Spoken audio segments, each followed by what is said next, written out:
Hello friends, आप देख रहे हैं लॉग्यान चैनल। मैं हूं सुप्रिय मणि शुक्ल। आज हम लोग पुलिस एक्ट की 4th क्लास डिस्कस करेंगे। पहले की 3 क्लासेस मुझे उम्मीद है आपने देख लिया होगा। पैरा 216 तक उसमें कवर कर दिया था हमने। आज कोशिश की जाएगी कि एक बार या तो ये लास्ट क्लास हो पैरा की, या इसके आगे वाली जो क्लास हो उसमें रेगुलेशन ख़त्म हो जाए और उसके बाद हम लोग MCQ डिस्कस करें। ठीक है, तो आज ये हम लोग डिस्कस करेंगे पैरा 218। पैरा 218 में प्रावधान क्या किया गया है? संज्ञेय और असंज्ञेय दोनों मामलों के सभी भगोड़े अपराधियों को, भगोड़े अपराधी के बारे में हम लोगों ने पैरा 216 पिछले क्लास में पढ़ा था। अगर आपने वो कवर नहीं किया तो वो क्लास पूरी देख लीजिएगा। तो उसके आगे ये है, संज्ञेय तथा असंज्ञेय दोनों मामले में सभी भगोड़े अपराधियों का नाम जो है वो पुलिस थाने के फॉर्म संख्या 214 में रखा जाएगा। किस में रखा जाएगा? फॉर्म संख्या 214 में। तो इसको आपको याद रखना है। देखिए, दो क्वेश्चन बन सकते हैं कि पुलिस थाने में भगोड़े अपराधियों के संबंध में रजिस्टर में रखने का प्रावधान किस पैरा में है? तो पैरा 218 में। और दूसरा फॉर्म संख्या पूछी जा सकती है, तो फॉर्म संख्या 214 याद रखिएगा। अगला है पैरा 220। पैरा 220 क्या किस मामले में बात करता है? ये SP की पावर के बारे में बात करता है। सुप्रिटेंडेंट ऑफ पुलिस, पुलिस जिला पुलिस अधीक्षक की पावर के बारे में बात करता है। क्या पावर है? फरार व्यक्ति के फरारी दिनांक से 30 वर्ष, अगर का वर्ग का अपराधी है, का वर्ग का अपराधी है तो 30 वर्ष। का और खा वर्ग में 2 भागों में फरार व्यक्तियों को बांटा गया था। किस आधार पर बांटा गया था? पिछली क्लास में हमने आपको पढ़ाया था। तो जो बच्चे पिछली क्लास देख के नहीं आए, जो स्टूडेंट पिछली क्लास देख के नहीं आए हैं, वो पिछली क्लास पहले देख लें, फिर ये अच्छे से समझ में आएगी। ठीक है, तो का वर्ग का अपराधी है तो 30 वर्ष, और खा वर्ग का अपराधी है तो 5 वर्ष का समय बीत जाने पर पुलिस अधीक्षक उस भगोड़े का नाम रजिस्टर से कटवा सकते हैं। देखिए, रजिस्टर से नाम कटवाने की शक्ति जो है वो 3 लोगों को दी गई है। एक पुलिस अधीक्षक को नाम कटवाने की शक्ति है, दूसरा आगे अभी हम लोग पढ़ेंगे जिला मजिस्ट्रेट को नाम कटवाने की शक्ति है, और तीसरा सेशन कोर्ट को भी नाम कटवाने की शक्ति होती है। तो ये 3 लोगों को दी गई है। तो सबसे पहले पैरा 220 किस बारे में प्रावधान करता है कि अगर कोई फरार व्यक्ति फरारी दिनांक से 30 वर्ष तक नहीं मिल रहा है, या 5 वर्ष तक खाबर का अपराधी है और 5 वर्ष तक का समय बीत चुका है, तो पुलिस अधीक्षक उस भगोड़े अपराधी का नाम भगोड़े रजिस्टर से कटवा सकता है। क्वेश्चन आपसे पूछा जाएगा कि पैरा 220 में कौन नाम कटवा सकता है, तो आपका आंसर होगा पुलिस अधीक्षक। और टाइम भी पूछा जा सकता है, का वर्ग के अपराधी के लिए 30 वर्ष और खा वर्ग के अपराधी के लिए कितना है? 5 वर्ष। ठीक है, अब पैरा 221, जिला अधिकारी किसी भी समय भगोड़े अपराधी का नाम रजिस्टर से कटवा सकता है। देखिए, हमने आपको बताया था ना, 220 में पुलिस अधीक्षक की पावर दी गई, तो 221 में जिला अधिकारी की पावर दी गई। तो जिला अधिकारी किसी भी समय भगोड़े पर अपराधी का नाम रजिस्टर से कटवा सकता है।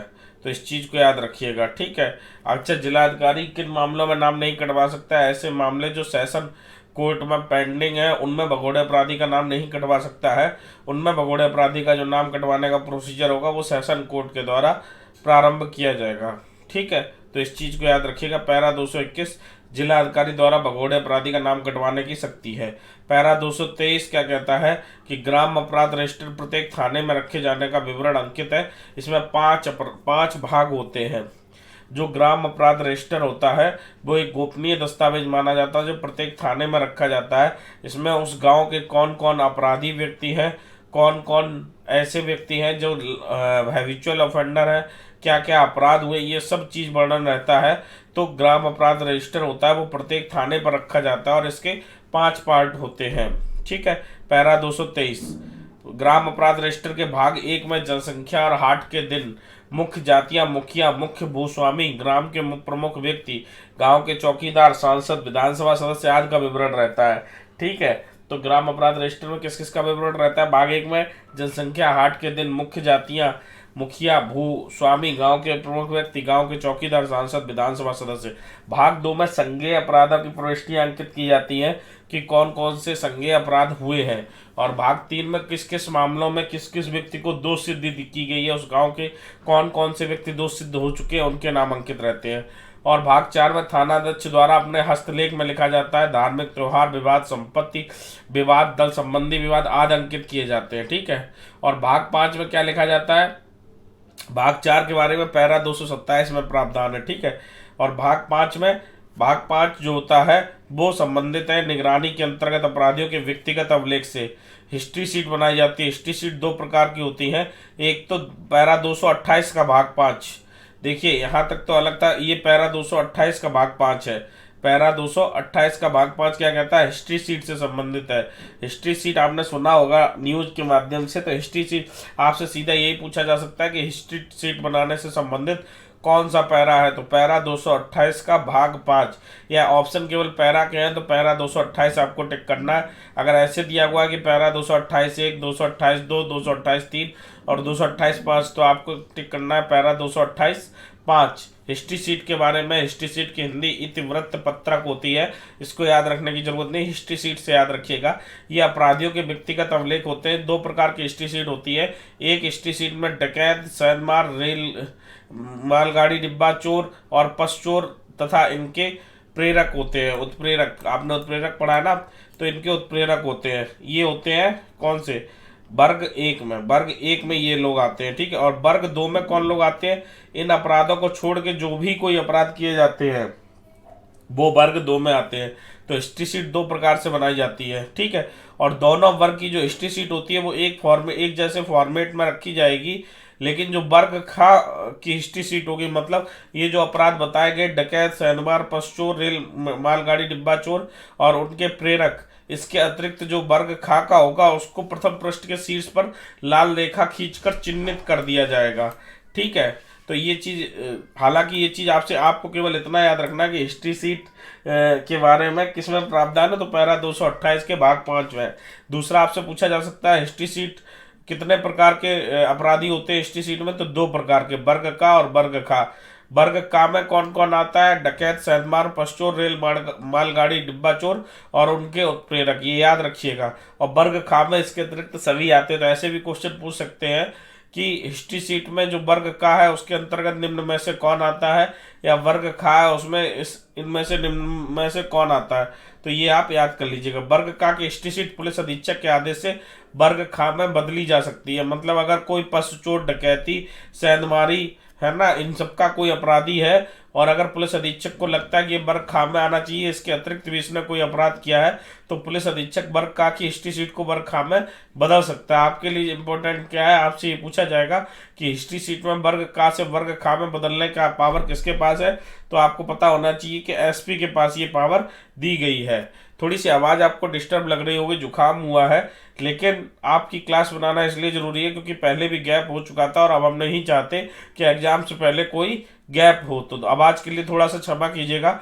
बाकी अगर आपको अभी तक क्लास अच्छी लग रही है तो वीडियो को लाइक कीजिए, चैनल पर नए आए तो चैनल को सब्सक्राइब कीजिए और शेयर भी कीजिए। शेयर इसलिए कीजिए क्योंकि जितना ज़्यादा आप शेयर करेंगे उतना चैनल बढ़ेगा, और चैनल बढ़ेगा तो आपके लिए इसी तरीके का अच्छा कंटेंट आता रहेगा। आगे देखते हैं, खतरनाक बात, दुर्दांत वर्ग का के हिस्ट्री सीटर को पैरा 230 के अधीन तारांकित कर निरंतर निगरानी में रखा जाता है।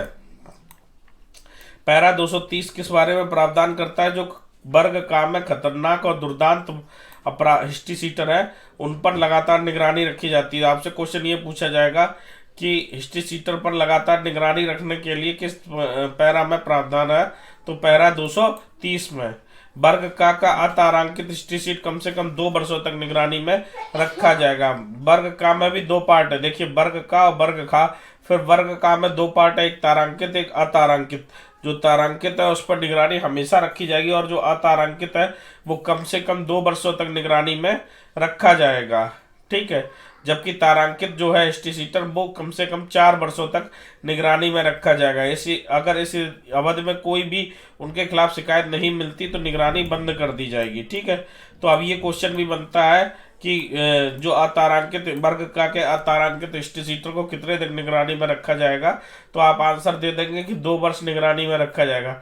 जबकि आपसे क्वेश्चन ये पूछा जाता है कि वर्ग का के तारांकित हिस्ट्री सीटर को कितने दिन निगरानी में रखा जाएगा, तो 4 वर्ष तक निगरानी में रखा जाएगा।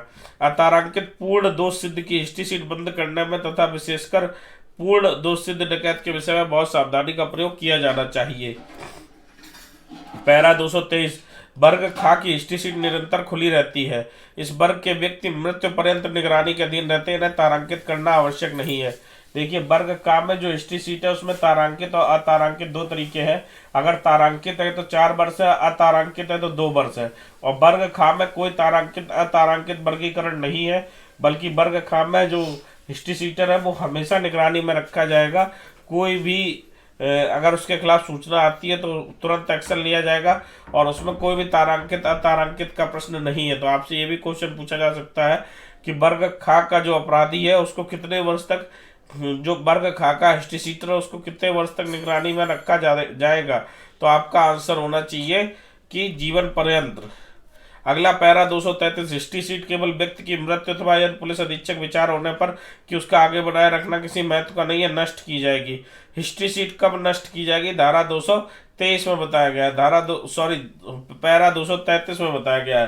पैरा 233 में क्या बताया गया? पैराग्राफ 233 में बताया गया है कि जो हिस्ट्री शीट है वो या तो व्यक्ति की मृत्यु हो जाए या फिर एसपी की विचार ये हो कि उसको आगे बनाए रखना आवश्यक नहीं है, ऐसी ही कंडीशन में नष्ट की जा सकती है। तो क्वेश्चन ये पूछ सकते हैं कि हिस्ट्री जो है वो किस कंडीशन में नष्ट की जा सकती है, और आपको आंसर जवाब देना होगा कि या तो उसकी व्यक्ति की मृत्यु हो गई है या पुलिस अधीक्षक उसको आगे जारी रखना उचित नहीं समझता। वर्ग का कि हिस्ट्री शीट पुलिस अधीक्षक को स्वीकृत के बिना निगरानी से रोकी नहीं जा सकती। अगर वर्ग का में कोई हिस्ट्री शीट है और उसकी निगरानी रोकनी है, मान लीजिए 4 वर्ष का समय हो गया है अतारांकित में या 2 वर्ष का समय हो गया तारांकित में, तो उसके लिए किसकी परमिशन आवश्यक होगी? पुलिस अधीक्षक की, एसपी की। ठीक है। पैरा 234 क्या कहता है? वर्ग खा के हिस्ट्री शीट की निगरानी रोकने से मना किया जाना हो तो उसे उप महानिरीक्षक या रेलवे पुलिस अधीक्षक की स्वीकृति प्राप्त कर लेनी चाहिए।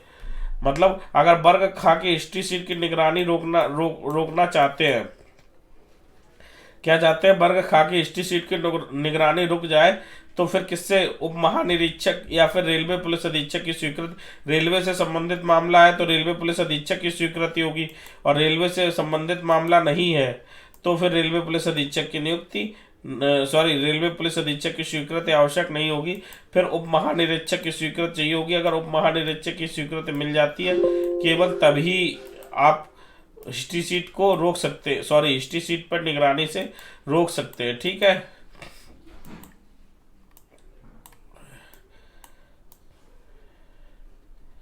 पैरा 234 आपने देख लिया। पैरा 236, हिस्ट्री शीटर किस तरीके से निगरानी में रखे जाएंगे, इसका तरीका किस पैरा में वर्णित है? तो पैरा 236 में वर्णित है कि हिस्ट्री शीटरों को किस तरीके से निगरानी में रखा जाएगा। पैरा 240, हिस्ट्री शीट खोलने का नियम प्रावधानित है।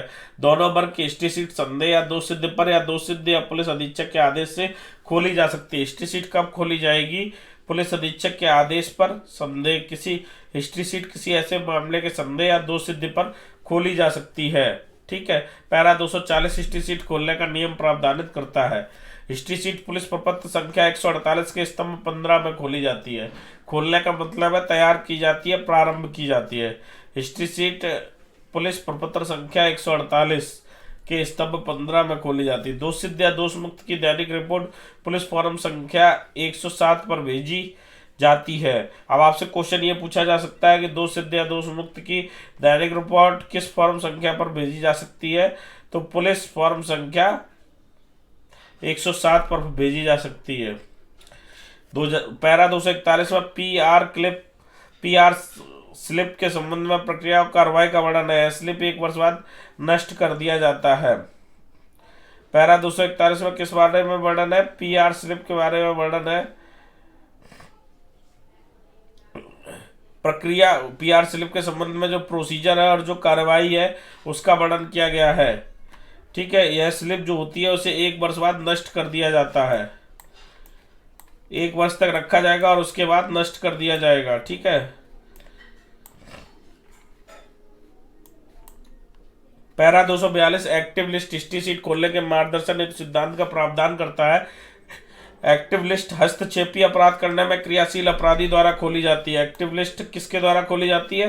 क्रियाशील अपराधी द्वारा। मतलब कौन कौन अपराध जगत में अभी एक्टिव है, वो लिस्ट जो होती है वो मार्गदर्शन करती है कि हिस्ट्री शीट किस किस की बनाई जाए। हिस्ट्री शीट बनाने से पहले किस किस को बनाई जाए ये कौन मार्गदर्शन करता है? Active list. और एक्टिव लिस्ट में कौन इन्वॉल्व रहता है? क्रियाशील अधिकारी। क्रियाशील अधिकारी जो होते हैं वो एक्टिव रहते हैं एक्टिव लिस्ट में। ठीक है। और आपसे पूछा जाएगा क्रियाशील अपराधियों की सूची किस पैरा में दी गई, तो पैरा 242 में क्रियाशील अपराधियों की सूची दी गई है। अगला है 243, किशोर दोषसिद्ध अपराधी की हिस्ट्री शीट खोलने का प्रावधान है। किशोर अगर दोषसिद्ध अपराधी है तो उसकी हिस्ट्री शीट खोलने का प्रावधान 243 में है। फ्लाई सीट का प्रावधान पैरा 245 में। इसको हिस्ट्री सीटों की निगरानी की इंडेक्स भी कहा जाता है। फ्लाई सीट में क्या रहता है, जैसे हिस्ट्री सीट तो एक अपराधी का नाम लिखा हुआ है और उसमें अपराधी के बारे में वर्णन किया गया है, ठीक है, तो वो हो गई हिस्ट्री सीट।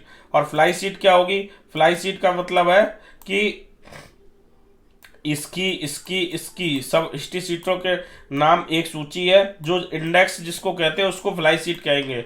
और उसके बारे में वर्णन किसमें है, पैरा 245 में। प्रत्येक थाने में हिस्ट्री सीट इंडेक्स रजिस्टर होता है, जिससे पता चलता है कि इस थाने में कितने अपराधी हैं जिनकी हिस्ट्री सीट है। पैरा 248 के अनुसार रेलवे में अपराध के व्यसनीय अपराधियों की हिस्ट्री सीट जिला पुलिस द्वारा रखी जाएगी। जो रेलवे में अपराध करते हैं, रेल में लूटपाट कर रहे हैं और कोई अपराध कर रहे हैं, तो उनकी जो हिस्ट्री सीट होगी वो जिला पुलिस के द्वारा रखी जाएगी। पैरा 248 इस बारे में प्रावधान करता है। पैरा 253, जब कभी डकैतों, पशचोरों या रेलवे माल के डिब्बों के चोरों के सुगठित गिरोह का पता चले तो सारे गिरोह की प्रविष्टियां गिरोह पंचिका में उस जिले के प्रत्येक पुलिस थाने या मुख्यालय में अंकित की जाएंगी जिसमें गिरोह का कोई भी सदस्य रहता है। मान लो कोई गिरोह पकड़ा जाता है जो डकैती करता है या पश चोरी करता है या रेलवे माल डिब्बों में चोरी करता है, तो ऐसे गिरोह में सारे गिरोह की जो प्रविष्टियां होंगी, जैसे मान लीजिए एक गिरोह में 10 लोग हैं, तो उस गिरोह की जो 10 लोग होंगे वो जहां जहां रहते होंगे, चाहे वो एक ही जिले में रहते हो या अलग जिले में रहते हो, उसमें जिस थाने के अंतर्गत वो आते हैं उस थाने के पुलिस वालों को और उस जिले मुख्यालय को, दोनों को उस गिरोह के सदस्य के बारे में जानकारी दी जाएगी, जानकारी शेयर की जाएगी। ये पैरा 253 कहता है। पैरा 284 कहता है पुलिस गजट और क्रिमिनल इंटेलिजेंस गजट से संबंधित है। इनकी पूरे 5 वर्ष की जिल्दत थाने पर रखी जानी चाहिए, है ना। पुलिस गजट और क्रिमिनल इंटेलिजेंस गजट की जो 5 कॉपी होती हैं वो थाने में होनी चाहिए। उससे पहले की तारीखों की जिल्दों को नष्ट कर दिया जा सकता है। मतलब आपसे ये पूछा जा सकता है पुलिस गजट या क्रिमिनल इंटेलिजेंस गजट से संबंधित कितने वर्ष का डेटा पुलिस थाने में सुरक्षित रखा जाता है, तो 5 वर्ष का डेटा किस पैरा में प्रावधान है। या फिर ऐसे क्वेश्चन पूछ लेंगे पुलिस गजट और क्रिमिनल इंटेलिजेंस गजट से संबंधित कौन सा पैरा है, तो पैरा 284। पैरा 290 में क्या कह गया है, निरीक्षण पुस्तिका फॉर्म संख्या 35 व 35 का से संबंधित है। इन्वेस्टिगेशन बुक जो होती है वो किससे संबंधित है, फॉर्म संख्या पुलिस फॉर्म संख्या 35 और 35 का से संबंधित है। पैरा 290 इस बारे में प्रावधान करता है। पैरा 294 क्या कहता है, मान्य डायरी रोजनामचा आम जीडी क्या होती है, हमने आपको पुलिस एक्ट पढ़ाते समय पढ़ाया था। तो मान्य डायरी या जनरल डायरी, साधारण डायरी पुलिस फॉर्म संख्या 217 पर 2 प्रतियों में थाना के प्रभारी अधिकारी के अधीक्षण के अधीन लिखी जाएगी, जो उसमें दर्ज की गई प्रविष्टियों के लिए उत्तरदायी है तथा उसको प्रतिदिन हस्ताक्षरित करेगा।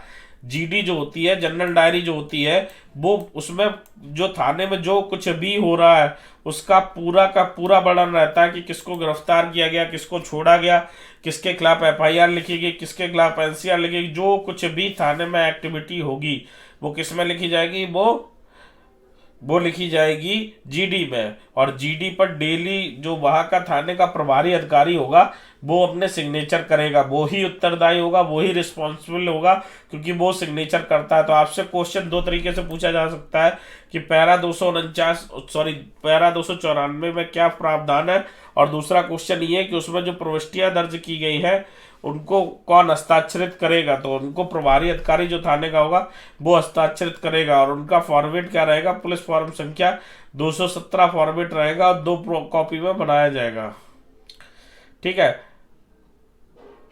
अगला है पैरा 299 के अधीन पुलिस डायरी न्यायालय में प्रस्तुत की जा सकती है। जो जीडी बनती है ना, पुलिस साधारण डायरी, वो न्यायालय में प्रस्तुत की जा सकती है किसमें, पैरा 299 के अंतर्गत, पैरा 299 के अंतर्गत, ठीक है।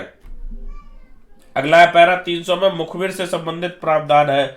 डायरेक्ट आपसे क्वेश्चन यही पूछा जाएगा कि पैरा 300 में क्या प्रावधान है, डायरेक्ट ये पूछा जाएगा कि मुखबिर से संबंधित प्रावधान किस पैरा में दिए गए, तो पैरा 300 में मुखबिर से संबंधित प्रावधान दिए गए। पैरा 301 में थाना की रोकड़ बही से संबंधित प्रावधान है। यह पुलिस फॉर्म संख्या 224 पर लिखी जाती है। थाना की जो रोकड़ बही होती है, कैश बुक होती है, उसका प्रावधान 301 में है।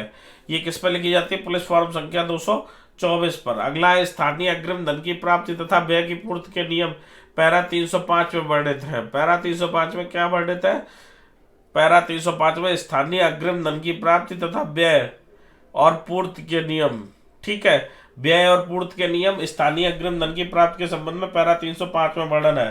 पैरा 322 ग्राम चौकीदार का कर्तव्य है कि जैसे ही उसके क्षेत्र में कोई बच्चा जन्म ले या किसी की मृत्यु हो जाए तो उसकी सूचना शीघ्र ग्राम प्रधान को तथा उसकी अनुपस्थिति में उप प्रधान को अथवा दोनों की अनुपस्थिति में ग्राम समाज के सचिव को दो। यदि मृतक सेना का सिपाही हो और छुट्टी पर आया है तथा सरकारी पेंशनर हो या विदेशी हो, चौकीदार के लिए आवश्यक है कि वह इसकी सूचना थाना प्रभारी को भी दे। ठीक है, तो अब आपने स्पष्ट रूप से देख लिया कि अगर मान लीजिए किसी व्यक्ति का जन्म होता है या किसी की मृत्यु हो जाती है तो उसकी सूचना जो चौकीदार होगा, ग्राम चौकीदार हम लोगों ने पढ़ा था, वो किसको देगा, वो देगा ग्राम प्रधान को या उप प्रधान। ग्राम प्रधान अनुपस्थित है तो उप प्रधान को, उप प्रधान अनुपस्थित है तो ग्राम समाज के सचिव को देगा।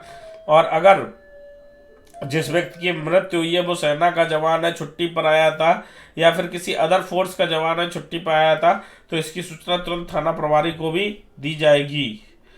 पैरा 325 में बाहर साधक अधिकारी द्वारा पेंशनर की मृत्यु लापता होने की सूचना जीडी में अंकित की जाएगी, है ना। पैरा 325 क्या कहता है कि अगर कोई जो इंचार्ज है जीडी का, अगर किसी पेंशनर की मृत्यु हो जाती है, डेथ हो जाती है, तो ऐसी स्थिति में पेंशनर की मृत्यु लापता होने की सूचना जीडी में अंकित होगी।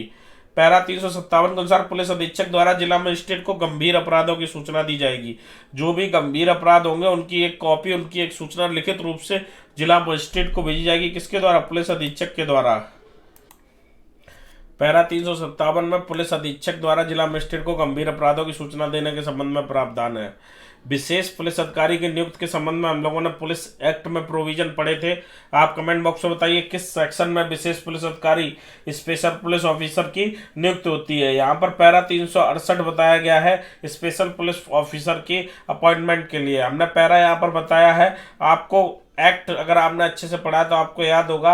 स्पेशल इवन जब हमने एमसीक्यू कराए तो उसमें भी बताया था कि स्पेशल पुलिस ऑफिसर के लिए अपॉइंटमेंट के लिए कौन सा सेक्शन है, वो आप हमको कमेंट बॉक्स में बताइए। अगला पुलिस द्वारा चरित्र सत्यापन किस पैरा में होगा, 376 में। करेक्टर सर्टिफिकेट बनता है पुलिस के द्वारा, चरित्र सत्यापन कराया जाता है। आपकी अगर एपीओ निकलेगा या जुडिशरी निकलेगा ना एग्जाम, तो भी आपका चरित्र सत्यापन होगा पुलिस के द्वारा। तो वो जो चरित्र सत्यापन होता है पुलिस के द्वारा वो पैरा 376 में होता है। इसको याद रखिएगा, इसकी जरूरत आपको बाद में पढ़ने वाली है। पैरा 386 में उप निरीक्षक पद से नीचे के कर्मचारियों की मेडिकल हिस्ट्री शीट का विवरण रखे जाने से संबंधित उपबंध का वर्णन है।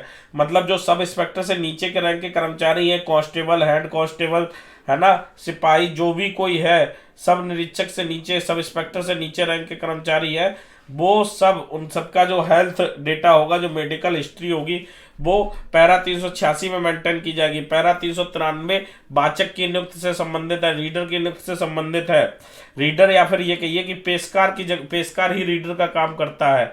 तो प्रत्येक जिले के पुलिस अधीक्षक को एक पेशकार रीडर के रूप में एक उप निरीक्षक रखने की अनुमति होगी। मतलब जो पेशकार रखा जाएगा या जो वाचक रखा जाएगा, रीडर रखा जाएगा, वो किस रैंक का होगा, सब इंस्पेक्टर रैंक का होगा। तो और ये पावर किसको दी गई, पुलिस अधीक्षक को पावर दी गई है। आपसे क्वेश्चन ये पूछा जा सकता है कि रीडर की नियुक्ति के संबंध में किस पैरा में प्रावधान है, तो पैरा 393 में प्रावधान है। ठीक है, दूसरा क्वेश्चन ये पूछा जा सकता है कि पुलिस अधीक्षक को किसको पावर दी गई है रीडर को अपॉइंट करे, तो आपका आंसर होगा पुलिस अधीक्षक को पावर दी गई है कि वह रीडर को अपॉइंट करे, रीडर का अपॉइंटमेंट करे। ठीक है, और जो रीडर की रैंक होगी वो किससे कम नहीं होगी, उप निरीक्षक से कम नहीं होगी। पैरा 396 के अनुसार पुलिस बल में निम्नलिखित निकाय है। पुलिस बल में निम्नलिखित निकाय हैं, कौन कौन से।